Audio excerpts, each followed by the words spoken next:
السلام عليكم ورحمة الله وبركاته. ازيكم حبايبي؟ عاملين ايه؟ يا رب تكونوا دايما بخير. انا سارة الفخراني، والنهارده ان شاء الله روتين جديد، يا رب يكون خفيف على قلوبكم. النهارده حبيت اعمل لكم الفيديو كله عن الشاورما والعيش الصاج الاسمر، وكمان هنعمل تومية. فان شاء الله النهارده الفيديو يكون جميل جدا وكله مع بعضه كده باذن الله. اول حاجه هبتدي بيها، انا جبت عندي هنا دقيق اسمر، تمام، وعندي دي كوبايه ميه سخنه، يعني هو ميه سخنه، هنشوف هنستهلك منها قد ايه. وده بيكنج باودر، وعندي هنا 3 معالق زيت زيتون وملح، تمام. هنبتدي بقى نحط في العجان دلوقتي. بسم الله. هبتدي اول حاجه، دي اول كوبايه دقيق، تمام. هعبي كمان، احط كمان كوبايه دقيق تانية. بسم الله.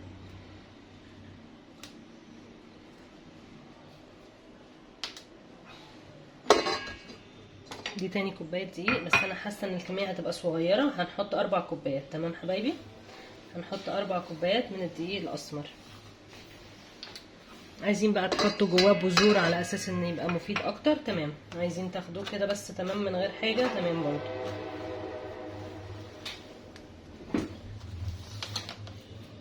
ادي كده رابع كوبايه، كده معايا 4 كوبايات من الدقيق الاسمر. ودلوقتي هبتدي ان انا اول حاجه احطها عليه هي معلقه مليانه من الايه، من البيكنج باودر، تمام. ادي معلقه صغيره مليانه. وبعد كده هجيب الملح، هاخد منه برضو رشه ملح، حاجه بسيطه، تمام. واول حاجه هبتدي بيها ان انا انزل بالزيت اللي انا قلت لكم 3 معالق من الزيت، زيت زيتون، زيت اللي هو نباتي، مفيش مشكله، برضو نفس النظام، هتحطوا 3 معالق وهننزل بيهم اول حاجه. وبعد كده هبتدي ان انا اشغل. عايزين تشتغلوها بايديكم، تمام، برضو بيبقى برضو الموضوع بسيط، يعني مش مستاهل عجان.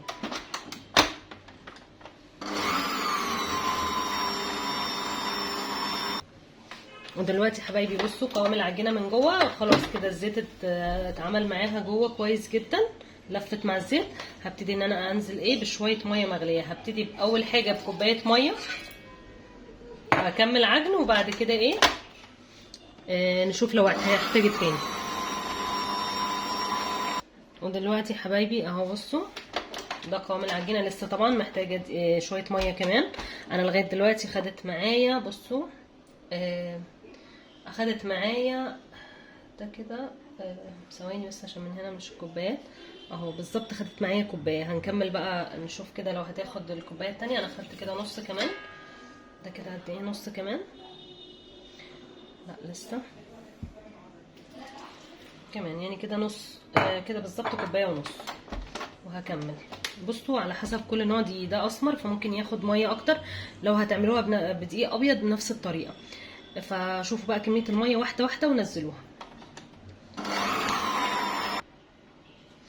بصوا حبايبي دلوقتي العجينه زادت معايا، فهزود دقيق عادي جدا، الموضوع يعني ايه مرن جدا وما تقلقوش. نحط معلقه دقيق كده ونشوف، او معلقه ونص، ونشوف. هنضرب مع بعض، نخلط دلوقتي ونشوف. ودلوقتي بصوا حبايبي اهو القوام تحفه، بس لسه كمان بيلزق شويه فمش هينفع. هنحط كمان معلقه، معلش، هنحط كمان معلقه دقيق، معلقه هرميه كده ممتازه كده. خلاص ان شاء الله مش هنحتاج تاني، يبقى كده كل اللي زودناه معلقتين مظبوطين يعني، بس هرميين، تمام.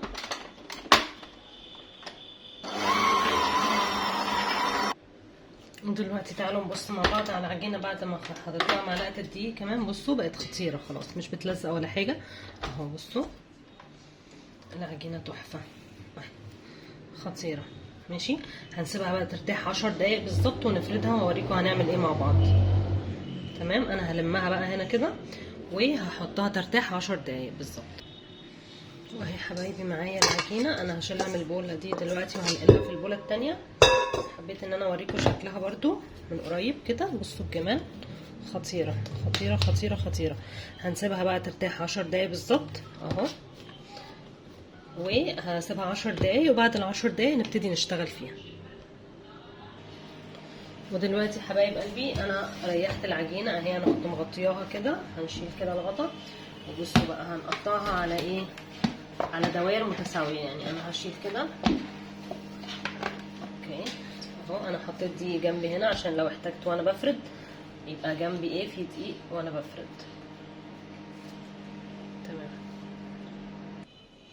ودلوقتي هنشوف بقى، هي نص كيلو تقريبا، مش عارفه هيعمل كام، هنشوف مع بعض كده. انا هقسم وبالبركه يعني، بسم الله. يعني كوره قد كده، على حسب بقى حجم العيش انتوا هتتحكموا في الايه، في كميه العجينه اللي هتحطوها. يعني عايزين كميه كبيره، قصدي سوري، حجم الرغيف يعني التورتيه تبقى كبير يبقى صغير، براحتكم بقى. بس طبعا ايه، الحاجه اللي بتنجز احنا بنعملها. فانا هعمله كبير على اساس ايه، نخلص نفسنا. انا النص كيلو هيعمل معايا، هنشوف دلوقتي مع بعض.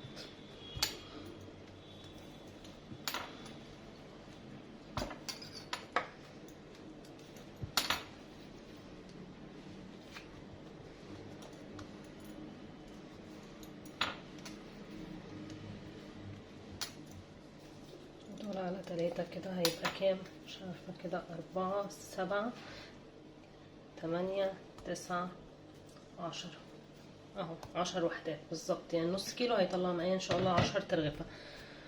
هبتدي بقى ان انا اغطي دول بالفوطة كمان عشان ما ينشفوش معايا، وابتدي اخد واحدة واحدة بقى. المفروض كمان نريحها شوية، يعني قبل ما نبتدي ناخد واحدة واحدة هنريحها كمان 10 دقايق تاني كده، وبعد كده نبتدي نفردها مع بعض. تمام حبايبي، وكده ريحتها. هاخد واحدة واحدة بقى، بسم الله. الفكرة من ان احنا بنريح العجينة عشان بس تفرد معانا وما تغلبناش.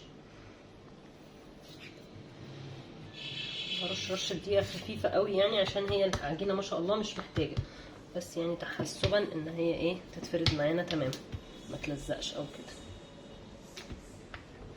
مش كده عشان يطلع معايا رغيف دائري. همشي كده وبعد كده همشي كده.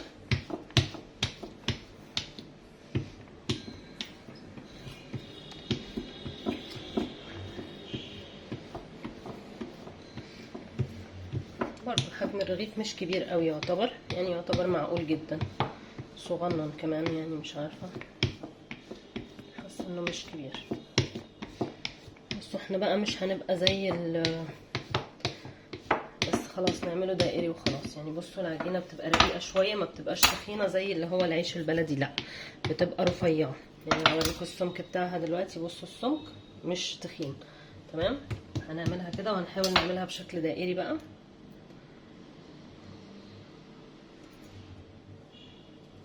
هنشيل الزيادات دي كلها عشان يبقى شكل الرغيف معانا ايه، دائري، تمام بالشكل ده.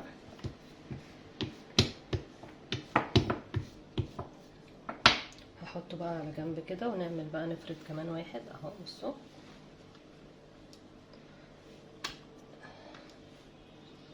خرم من هنا عادي جدا، نرجع نعمله كده ونظبط الدنيا، مفيش مشكله.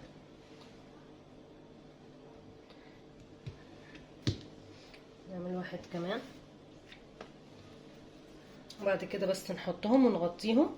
يعني لازم بعد ما نعمل نفرده كده نغطيه، تمام. فانا هجيب حاجه تانية احط فيها واغطيهم، علشان ايه، عشان ما ينشفش.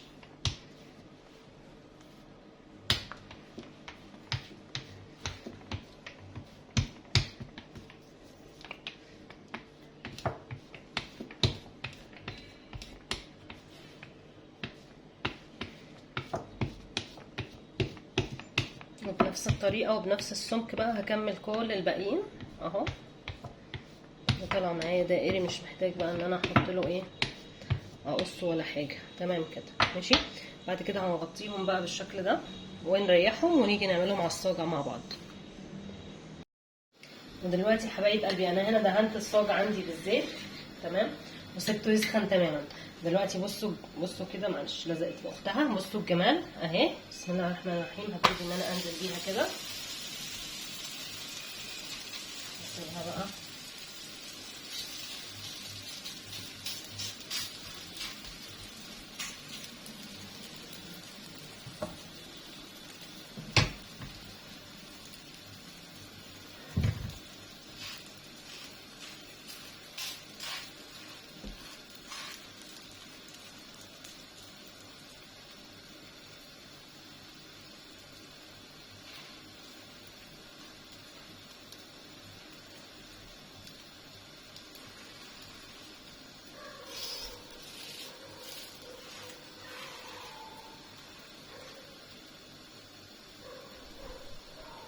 دلوقتي اول ما تبتدي بس تلون سنه صغيره من تحت كده هبتدي ان انا اقلبها على طول.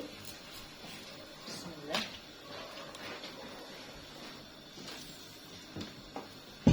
بالشكل ده.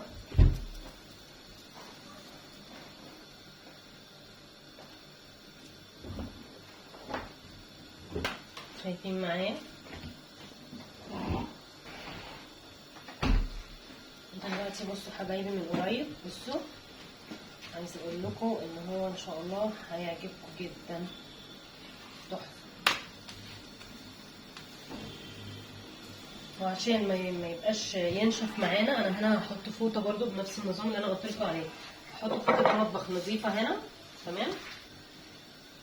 لما تخلص معايا كده بالشكل ده خلاص هي كده تمام. شايفين الجمال؟ تحفه.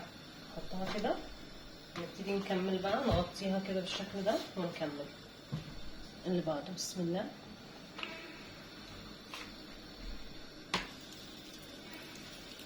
نظبطها عادي جدا، مفيش مشكله.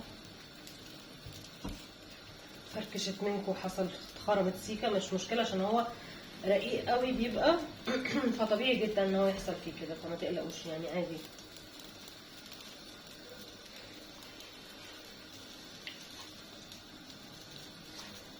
وهعملها بنفس الطريقه. هستنى لغايه لما شويه كده تطلع فقاعات من على الوش كده، فقاقيع، وبعد كده هقلبها على الوش التاني وخلاص. هو ما بياخدش وقت اصلا في التسويه، وبيبقى يعني الموضوع سهل وبسيط جدا. خلاص هي تعتبر كده من تحت، خلاص يعتبر.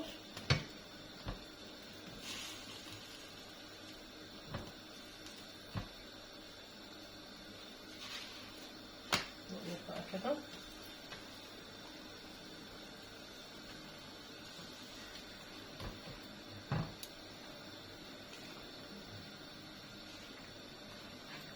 خلاص دي تاني واحده. انا هكمل بقى الباقي وبعد كده ان شاء الله ابقى ارجع لكم اوريكم عملنا. هو احنا قلنا ان هم 10 وحدات معانا، وبعد كده بقى نحضر الشاورما مع بعض ونحشي مع بعض.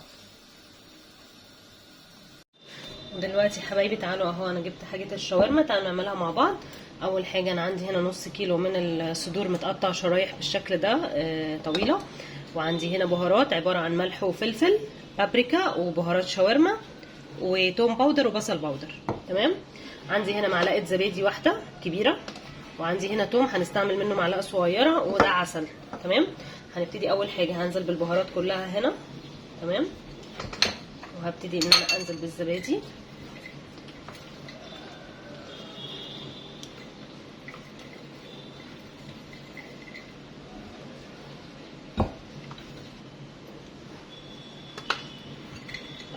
وكمان هاخد معلقه عسل نحل او معلقه سكر عادي براحتكم يعني، مفيش مشكله. المهم ان حاجه تدي عشان دي اللي هتعمل لنا كرمله في الوصفه وهتدي نتيجه تحفه، تمام. ومعلقه توم،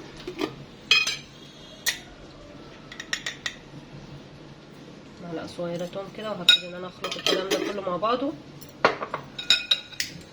هخلطهم كلهم مع بعض، تمام، بالشكل ده كده.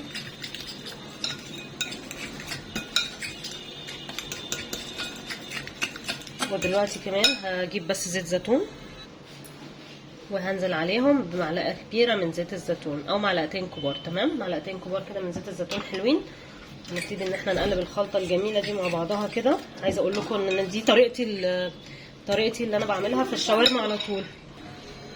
دلوقتي حبايبي عايزه اقول لكم دي الوصفه بتاعتي، يعني دي الشاورما بطريقتي الخاصه، جربوها ان شاء الله هتعجبكم جدا جدا باذن الله. الفكره ان احنا نحط الصدور بقى هنا كده، نحط الشاورما، نحط سوري يعني الفراخ المتقطعه مع التتبيله دي. اهم حاجه انها تقعد 3 ل 4 ساعات في التتبيله، بتوديها في حته تانية خالص. لكن لو احنا مستعجلين زي حالاتي كده، فاحنا هنعملها على طول، يعني نسيبها ساعتين مثلا وبس. لو كمان بيتوها من بالليل للصبح هيبقى اجمل بكتير كتير كتير. يعني لو بيتوا الشاورما من بالليل للصبح في التلاجة، نحط لها مثلا كيس كده ونغلفها ونسيبها من بالليل للصبح، بتبقى بقى طعم البهارات مع طعم الزبادي بيطريها، بتبقى خطيره. بس حبايبي بالشكل ده خلاص كده. هشيلها بقى احطها تاخد وقت شويه في التتبيله، وبعد كده نعملها على الجريل. دلوقتي حبايبي جبت الجريل عندي هنا، وهبتدي ان انا ادهنها بالزيت كده، يعني احط لها حبه زيت محترمين كده واوزعهم، وهسيبها بقى تسخن شويه، لازم تسخن شويه.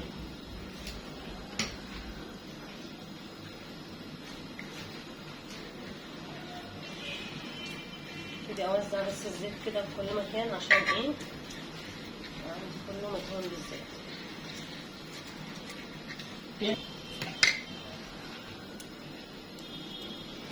دلوقتي بقى سخنت الطاسه الجريل معايا. انا دلوقتي هنا الشاورما بعد طبعا قلت لكم تسيبوها في التتبيله حبايبي اقل حاجه 4 ساعات عشان تديكوا طعم بقى خطير.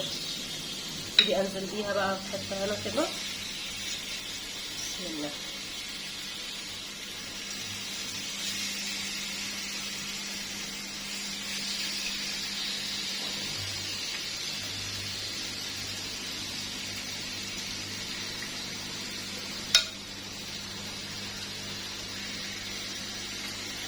حاول ان انا اسيب مساحه عشان ننزل بالبصل والفلفل.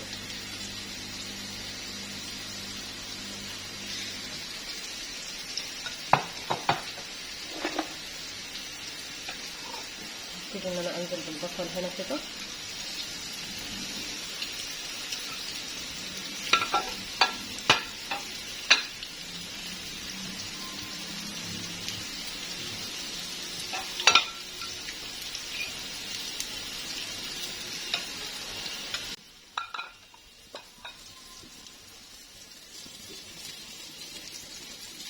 ان انا اشد كده، لو لسه ما لونتش من تحت سيبوها خالص لغايه لما ايه تشد من تحت، عشان بس ما تميميش وتبقى تطلع ميتها. يعني عايزينها ايه ناشفه، ما تطلعش السوائل اللي فيها عشان تبقى طريه وجوسي.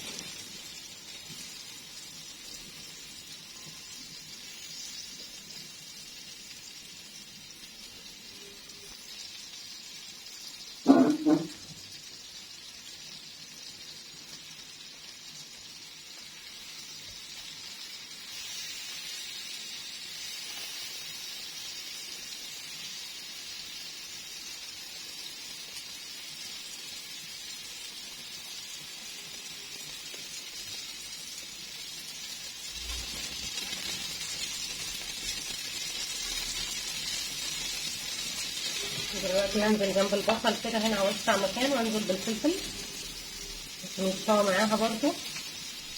بيدي طعم خطير الفلفل، طبعا بيبقى روعه لما بيتشوى مع البصل.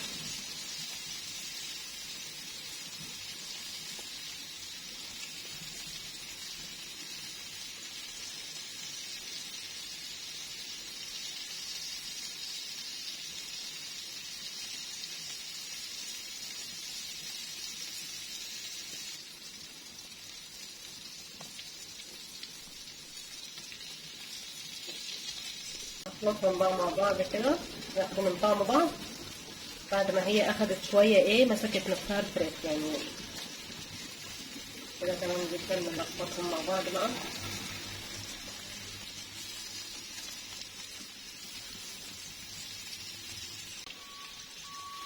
عايزه اقول لكم بقى الريحه خطيره، جربوها ان شاء الله تعجبكم جدا باذن الله يعني.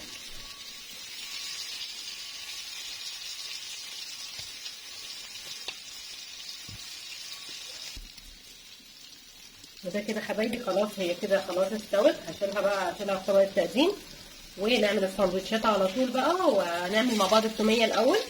خلاص كده هي استوت زي الفل كده، بصوا تحفه. عايزه اقول لكم الطريقه دي مع معلقه العسل اللي احنا حطيناها بتدي كرمله، وبيبقى الطعم حكايه والله باذن الله يعني. هتجربوها تعجبكم جدا. دلوقتي هبتدي ان انا اعمل التوميه معاكم، ونلف السندوتشات ونعملها مع بعض.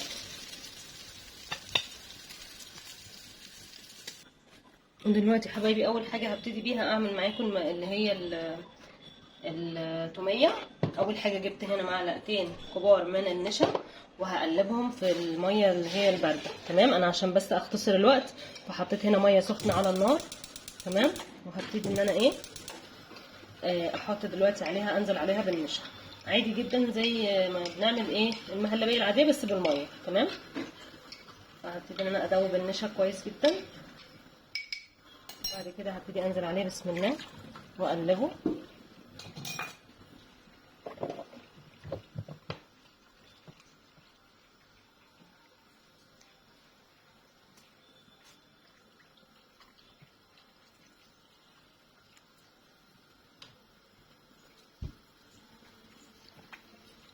لغايه لما يربط معايا. تمام، لغايه بصوا ما يوصل معايا للمنظر ده، بيبقى شفاف كده بالشكل ده اهو. خلاص ربط، يعتبر ربط.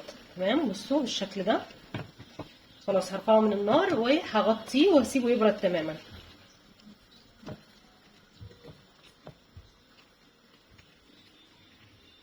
هو كده خلاص ربط معايا. هنقله على طول في طبق واغطي وشه واسيبه بقى ايه لغايه لما يبرد. تعالوا دلوقتي يا حبايبي، انا عندي هنا برد معايا النشا اللي احنا كنا عاملينه. بسم الله الرحمن الرحيم. هبتدي اول حاجه انزل بيه في الكبه. كل الكميه معايا اهي دي اللي احنا عملناها مع بعض، بيبقى شفاف بالشكل ده. ودلوقتي كل اللي انا هنزله عليه هبتدي ان احط ملح. طبعا ملح الكميه اللي هي ايه تبقى مناسبه للوصفه، يعني تشوفوا على قد ايه. فلفل اسمر. وبعد كده هنزل بقى دلوقتي بدي ليمون على خل، يعني دي معلقه ليمون ومعلقه خل كبيره. تمام. ودلوقتي دي بقى ايه، دي معلقه مايونيز كبيره او معلقتين كبار، ودي معلقه من الثوم المفروم هنزل بيهم برضو.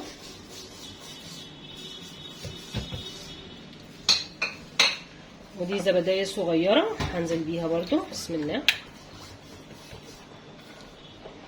وهبتدي ان انا اضرب الكلام ده بس عشان الدوشه، هضربه وارجع لكم.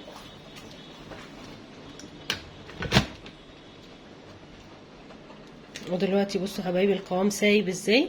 اللي هيربط معانا القوام هو نص كوبايه الزيت اللي احنا محضرينها. تمام.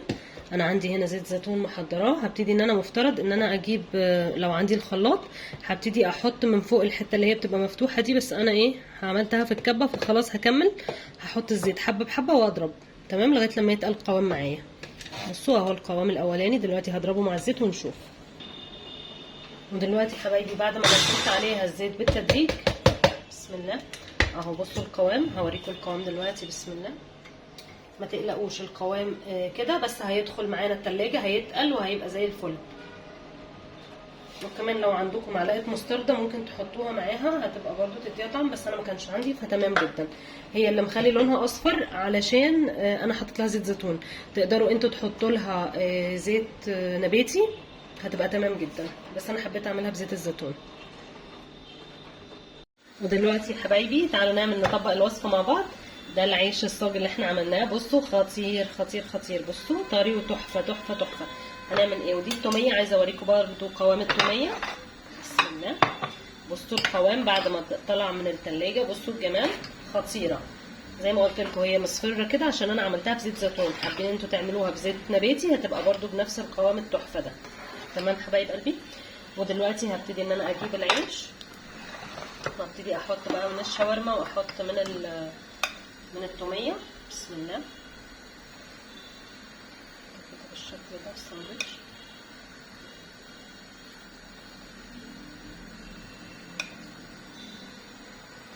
واحط من التوميه عليها كده. بسم الله. ونلف الساندوتش كده. وطبعا ايه انا مسخنه هنا عندي الصاج اهو بالشكل ده. واهو الصاج هنا انا عاملاه. هجيب بس عليه الكاميرا اهو كده. بسم الله. وابتدي انزل بقى بالساندوتشات كده عشان ايه تاخد التقليمه بقى وتاخد التحميصه الحلوه. هكمل بقى الساندوتشات بنفس الطريقه.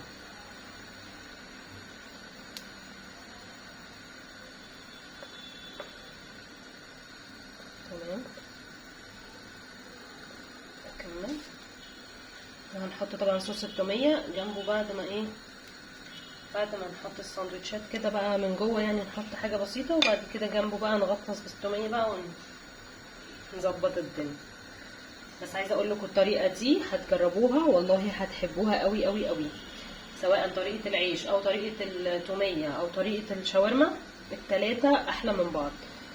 واكتبوا لي في التعليقات لو جربتوها وطلعت معاكم ايه، حابه اسمع رايكم.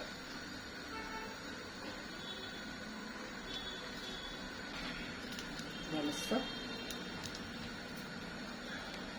دلوقتي هشيلهم خلاص كده، اخدوا اللون القمر ده واتحمصوا تحميصه حلوه قوي. فهبتدي ان انا اشيل. بسم الله. اوبس.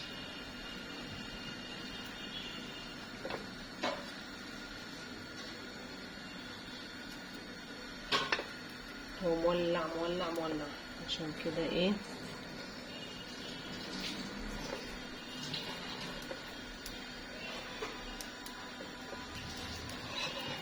ودي كده حبايب قلبي الساندوتشات بعد ما خلصتها. بألف هنا وشفا على اللي هيجربها، ولازم تجربوها وتقولوا لي رأيكم في العيش وفي الشاورما وفي التومية. هستنى تعليقاتكم، وما تنسوش اللايك لو عجبكم الفيديو، وما تنسوش تشتركوا معايا في القناة عشان تنوروني ونكبر مع بعض. والسلام عليكم ورحمة الله وبركاته.